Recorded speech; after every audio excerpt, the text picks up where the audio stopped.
Hey everyone, this is Ross, and in today's video we're going to be doing some bud grafting. And today we're grafting figs. This is a really vigorous rootstock called Raspberry Latte. It's a seedling from California, and we're going to probably graft about 5 to 6 or 7 varieties onto just this rootstock. And you can see the bud graft up here. This one has already been placed on. We did this before we started filming. And now this section of in between the two nodes, that is where we're going to be doing the next variety.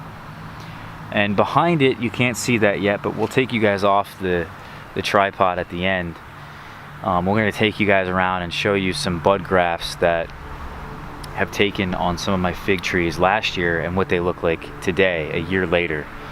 I think personally the bud graft is probably the most versatile and probably the most important graft I think anyone should have in their arsenal, especially when it comes to figs. I think it just makes a whole lot more sense to do bud graft. It's very quick. But what I was pointing out behind here, behind the bark, is the label. We had written on the bark with a Sharpie, just so we know what variety it is. And when these new buds poke out and break through this parafilm, we can then put a tag on it that's going to be a more permanent tag for the variety name. But let's get started here. We have our scion selected, and what you could do is clip off the bottom and take your knife and kind of just wiggle this.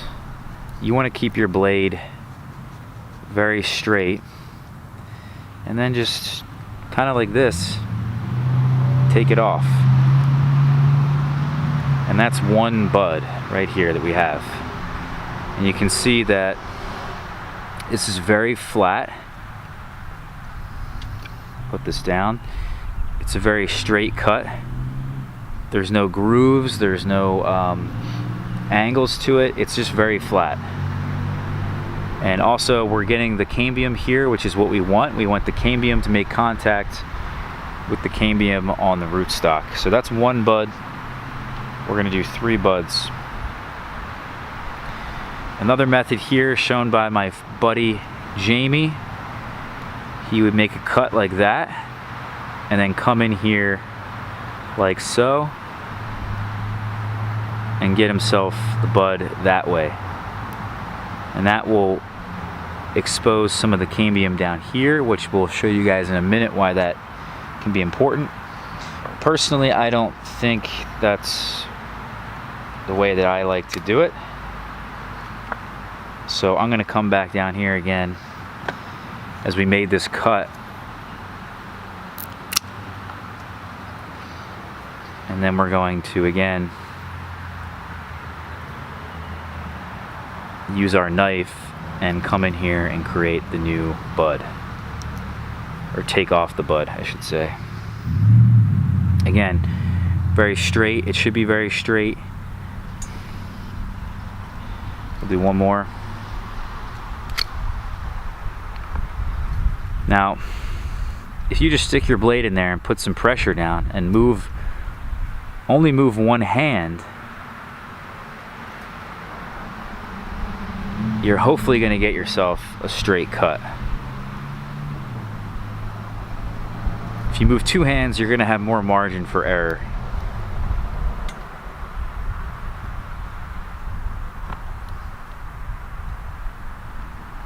I'm going to shorten that one up just a bit. Okay. Oop.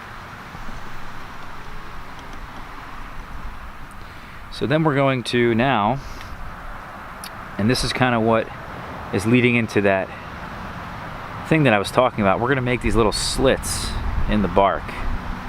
This is going to act as support for our buds. So this is going to create some kind of cradle for them to sit on. And that's all we do, is we come down in here, create the cradle, expose the cambium, and that's what we've got.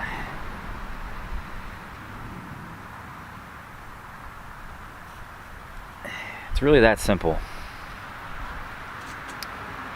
Now, the goal here is that one of these three is going to take. I'm not expecting all three to, but if one of them does, that's a success. And what you should ideally have is the perfect width here to match the perfect width there. But that isn't always going to happen. What you can do is come in here and shave down this even further and make it a bit wider if you need it. Or you can come in here with your bud and put it on a bit of an angle. I don't like how that one's situated. So we can kind of put this thing on a bit of a slant. And that's not really going to matter because you just want good contact. We just want this to stay in place and not to desiccate, while then this bud eventually grows and strengthens this point here. So putting this in sideways may create some weakness, but down the road it's not really going to matter. And we're just going to stick all these in here wherever I can get them in.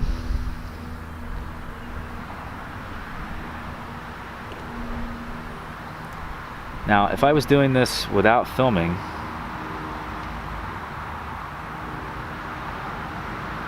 this would probably take me about 5 minutes to do these three.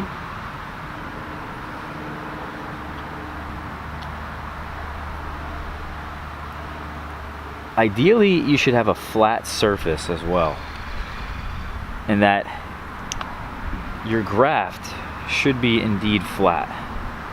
Or, I'm sorry, your graft should be flat so that the cuts you make getting the bud, but also the cuts you make on the wood, on the rootstock. And you can see here, this one is just not laying flat because it's just too big. So what I'm going to do is I'm going to cut this, and I may do this to the other ones too, because they're just too big. So I'm going to come in here and I'm going to cut these back. Because I'm trying to fit on this little space, so many varieties, I think it's just beneficial to cut them a bit smaller. And you can see that there, that's much better. They're lying flat. They're sort of on a bit of a slant. They're making good contact. And then the last part here is just to take your parafilm and wrap it. And the parafilm is exceptionally important for grafting.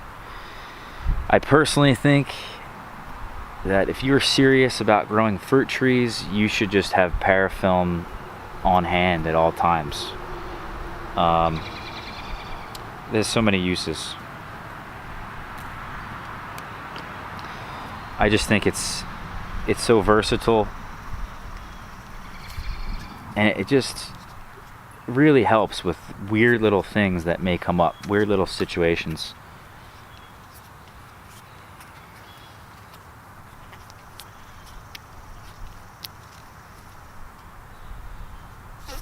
It's a really nice day here in Pennsylvania. And if you're curious about what time of the year this is, again, it's pretty soon after these trees have woken up. They've been awake for about 3 weeks minimum before considering doing this, and the sap flow is a bit high. So now I want to take you guys off the tripod and move you around.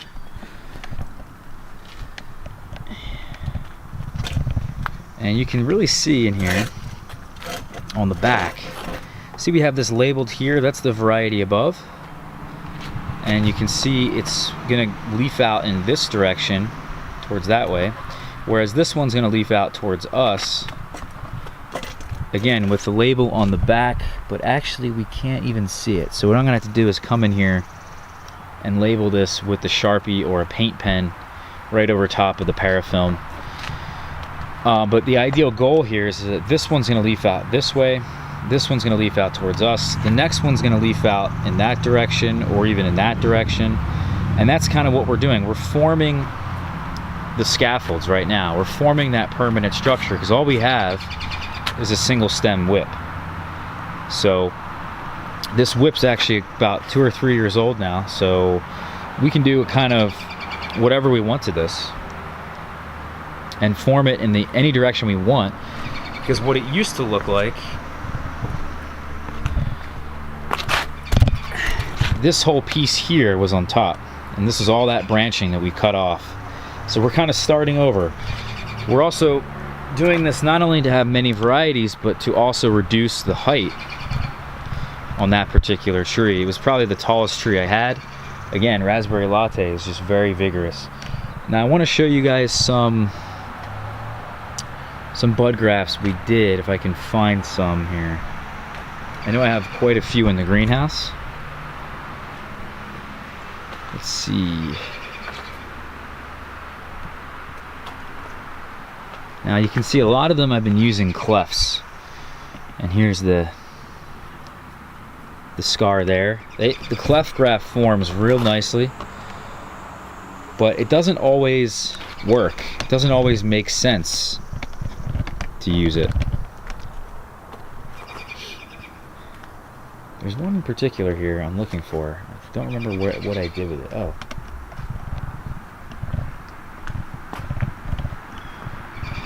So this tree here was bud grafted. And you can kind of see that it's formed real nicely. It seems like a total complete part of the tree now, versus a cleft graft which was put on back here. And this thing really just doesn't have nearly as much kind of sturdiness, longevity to it, whereas this one here really looks nice. You can really definitely see that. So I would just recommend trying out different grafts. This was certainly is one of the easier grafts you can do. Alright guys, take care. Hope this one was enjoyable, and we'll see you soon.